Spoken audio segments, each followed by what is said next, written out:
По скандалот со лажните дистрибутери Башевски се повлекува од волонтерската функција македонски представник на Евроимаш.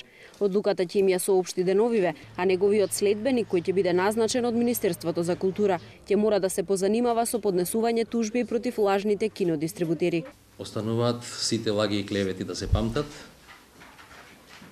Јас би се повлекол од местото представник на Евроимаш,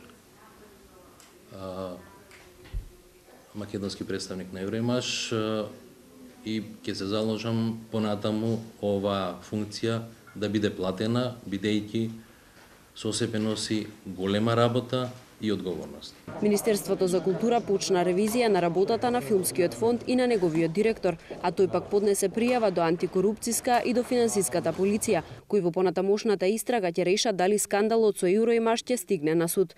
Тврди дека нема да бидат најдени промени во неговата финансиска состојба и смета дека е правно чист.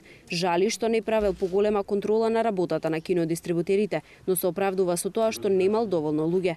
Што се однесува до претходниците на функцијата кои го обвинуваа за криминал, истакна дека нема да обвинува, но додаде дека тие своевремено почнале таква како што вели шема на работа. Овие фирми кои што злоупотребувале се појавиле во нивно време и од тогаш почнуваат да не прикажуваат.